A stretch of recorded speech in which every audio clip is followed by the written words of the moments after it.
Hello! Welcome to my channel, The Praying Mom. There is power in your prayer. Bago tayo magpatuloy, kaibigan, I encourage you to like, share, and subscribe to my channel.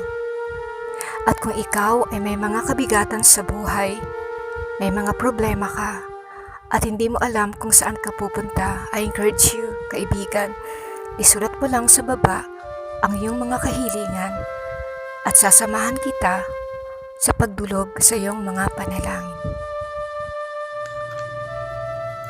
Lahat tayo ay dumadaan sa iba't ibang problema at mga pagsubok sa buhay.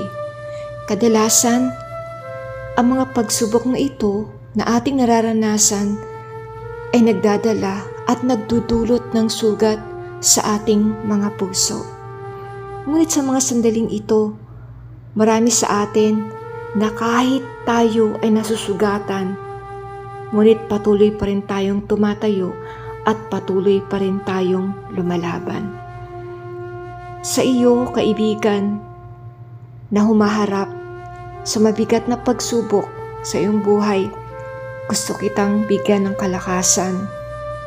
Mabigat man ang dinadala mo, gusto kitang palakasin na itingin mo lang ang iyong mga mata sa langit na kung saan andoon ang kinaroroonan ng ating Panginoon. Ituon mo lang ang iyong paningin sa Diyos, Ama na nagmamahal at sumasama sa iyo. Alam ko, kaibigan, marami kang tanong sa Diyos. Marami kang katanungan sa Diyos, pero walang kasagutan. Ito rin ang nangyari kay Martha. Sa John 11:21, namatay ang kanyang kapatid na si Lazarus. Dumating si Jesus pero huli na, namatay na ang kanyang kapatid. At sinabi niya, Panginoon, nasaan ka noong kailangan kita? Kung andito ka lang, sana hindi namatay ang kapatid kong si Lazarus. Maaring ito ang katanungan mo, kaibigan. Maaring nasabi mo, O Diyos, nasaan ka noong kailangan kita? Kung dininig mo lang sana ang panalangin ko, kung tinulungan mo sana ako, hindi ito mangyayari sa akin. Marami sa atin ang katulad ni Martha na marami tayong katanungan sa Diyos na ibinibigay natin, binubugtong natin ang ating sisi sa Diyos na kung andito lang siya, hindi mangyayari ito sa atin. Alam mo ba, kaibigan, okay lang na ilabas mo ang sama ng loob mo sa Diyos, maunawaan ka niya.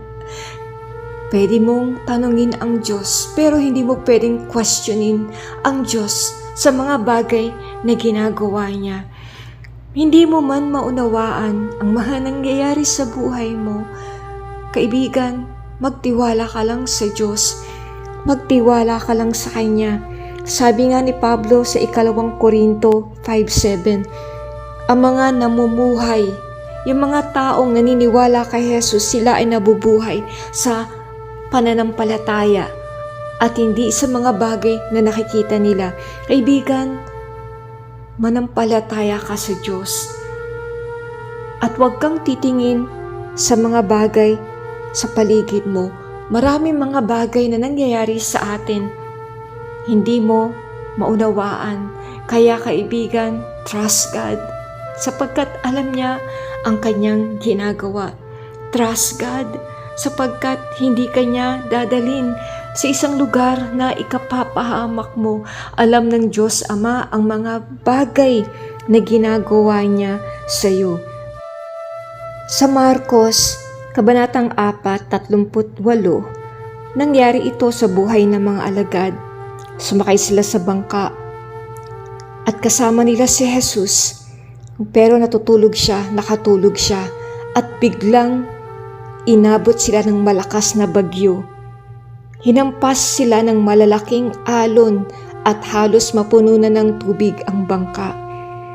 Ginising nila si Jesus na natutulog at sinabi nila, Guro, Wala ka bang pakialam kung mapapahamak tayo? Minsan ganito tayo, na kapag tayo ay dumaraan sa pagsubok, iniisip natin na walang pakialam ang Diyos, na hindi iniintindi ng Diyos kung tayo ba ay mapapahamak o hindi. Kaibigan, kung ikaw ay isang Kristiyano na ibinigay mo ang buhay mo sa Panginoong Hesus, kumalma ka lang sapagkat kasama mo ang Panginoong Hesus. Hindi kanya iiwanan, hindi kanya pababayaan. Kaya sa araw na to, kaibigan, sugatan ka ba? Nagdurugo ba ang iyong puso? Durug na ba ang iyong puso? Dahil sa mga pagsubok na pinagdaraanan mo, mga karamdaman na pinagdaraanan mo, sama ng loob dahil sa nangyayari sa buhay mag-asawa, sa inyong mag-asawa, problema sa pamilya, sa pananalapi, kawalan ng pananalapi. Kaibigan, gusto kitang palakasin. Humawak ka sa mga pangako ng Diyos. Humawak ka, sugatan ka man, pero wag kang susuko. Tumayo ka, lumaban ka, sapagkat hindi ka nag-iisa sa labanan na kinalalagyan mo. Kasama mo ang Panginoong Hesus. Kung iniisip mo natutulog lang siya katulad ng mga alagad, hindi siya natutulog. Alam ng Diyos ang nangyayari sa iyo. At alam mo ba, kaibigan, kung ititingin mo lang ang iyong mga mata sa ating Panginoong Hesus, hindi kanya pababayaan at sasamahan kanya. Kaya kaibigan, tayo, lumaban ka at huwag kang susuko. Ama, sa pangalan ni Hesus, tinataas ko ang mga taong nakikinig sa akin, yung mga taong gusto na talagang sumuko dahil napakarami na ng sugat ang kanilang tinamo dahil sa digmaan sa buhay, sa mga problema. Yung puso nila wasak-wasak na, sa kakaiyak ang kanilang mga mata magaan na. Lord, dalangin ko, hawakan mo po sila. Patunayan mo sa kanila, Ama, na hindi ka natutulog, lagi kang gising. At alam mo ang mga nangyayari sa kanila. I pray, Father, for your strength. Bigyan niyo po sila ng kalakasan na nagmumula sa iyo. At dalangin ko, umiiyak man sila sa gabing ito. Bukas ng umaga, alisin mo yung luha at palitan mo to ng kagalakan na nagmumula sa iyo. Marami pong salamat, Panginoon. Pinupuri ka namin, pinapasalamatan ka namin. Sa pangalan ni Jesus. Amen and Amen.